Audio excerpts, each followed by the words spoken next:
At this year's WWDC on the 9th of June, Apple unveiled macOS 26 Tahoe. With it came a new list of supported devices, and it's become clear that Intel Macs might not ever get another update after this one.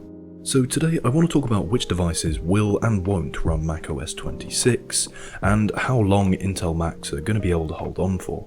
I'm also going to try patching the Tahoe beta onto this 2014 MacBook Pro to see how it treats an unsupported device.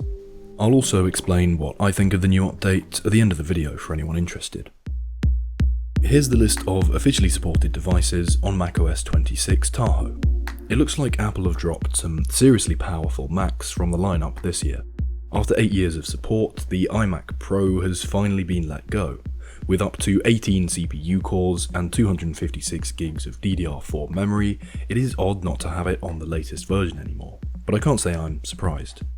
Apple have also dropped the 2019 iMac line, which I am a bit more surprised about. The i9-9900K is a 5GHz tank of a processor, and it's a real shame to have its updates cut after just 6 years. The 2018 Mac Mini is another very powerful machine that won't get Tahoe, but with the integrated Intel graphics on board, you can kinda see why. Tahoe is a pretty GPU intensive OS. The most radical departure might be in the MacBook department though. All Intel MacBooks, other than the 16-inch and 4-port 13-inch Pros, are being dropped.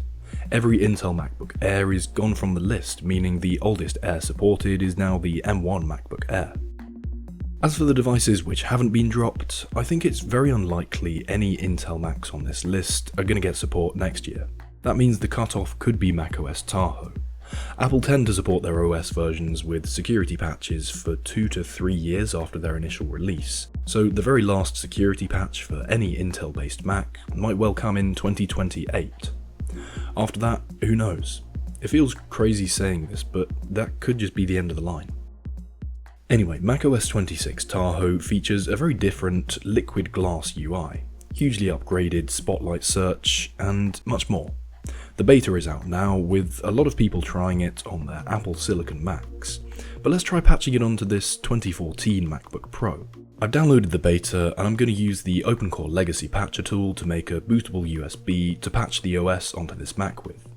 Be warned, the patcher is not made for macOS 26 right now, so if you do try this, it's entirely at your own risk.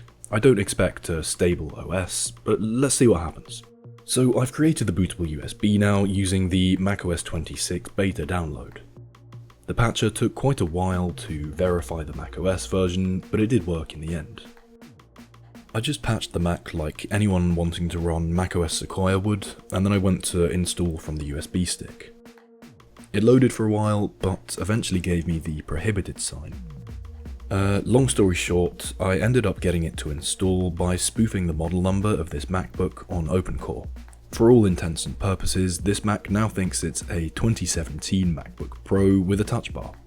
From that point onwards, the screen became scaled really weirdly. I'm assuming that's because macOS Tahoe doesn't have graphics support built in for the Intel Iris GPU this Mac runs off. The fans went right the way up to max, and I was worried the installation would fail, but finally there it was. The post-installation settings screen. I'm not gonna lie, running Tahoe on this thing is incredibly slow. It's amazing just seeing it boot into the OS though. I can get past the password screen, and the new icons do show up as usual.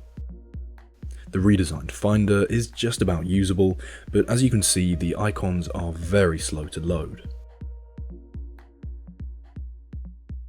macOS recognises the hardware on board too, although without graphics patches, the GPU remains virtually useless.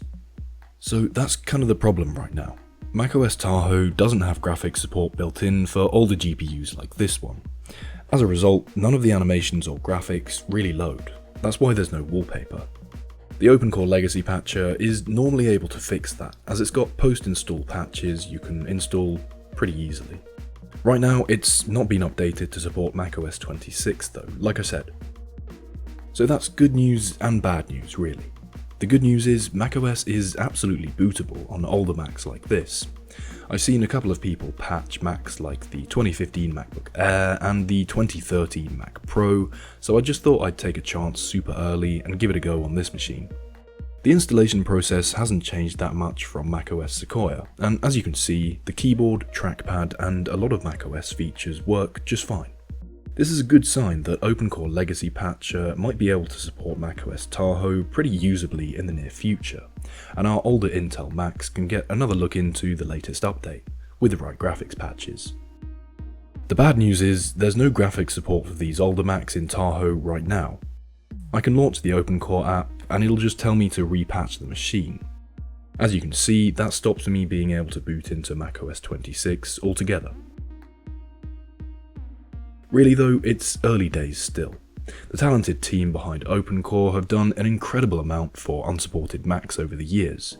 We just need to be patient and see what they end up doing with this version of macOS. A patch probably will be worked out in the end. Unfortunately, there's another bit of bad news though. macOS Tahoe is clearly a pretty graphics-heavy operating system. It's a jump ahead in terms of what processing power might be needed to run tasks like Spotlight Search and the Liquid Glass UI. While there probably will be patches available to run macOS Tahoe on Macs like this, it's hard to say whether they'll cope with the changes. macOS Sonoma and Sequoia are already pretty heavy on the video wallpaper stuff, and they don't run too well on Macs with older graphics and dual-core CPUs. We'll just have to wait and see what happens with Tahoe. So what do I think of the new macOS version? Well, I'm not a huge fan of the naming scheme to be honest. macOS 15 was fine. 16 was expected to come after it, and that's just kind of how numbers work. On the other hand, I'm excited to customize the look of my Mac. I've always liked Android and more recently iOS for how customizable they are with icon packs and widgets and color schemes. It's all pretty changeable. And that's definitely a good thing. It's also going to be nice to have a control center more like the iPhone one. I can get behind them making it universal.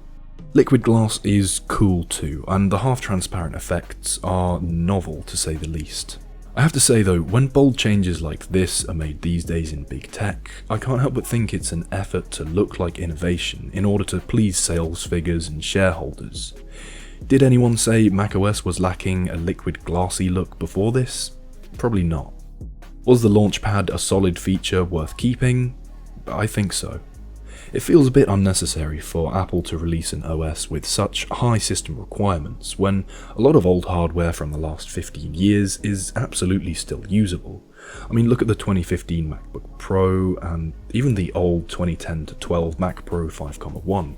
Let's be real though, I will be updating on my M1 MacBook Air just to keep support for the latest versions of my apps. You probably will too, soon enough. That's just how Apple make their money, and we'd probably all do the same if we were CEOs. Thank you very much for watching. Thank you especially to my Patreon members, who you can join from $2.99 a month to support the channel financially.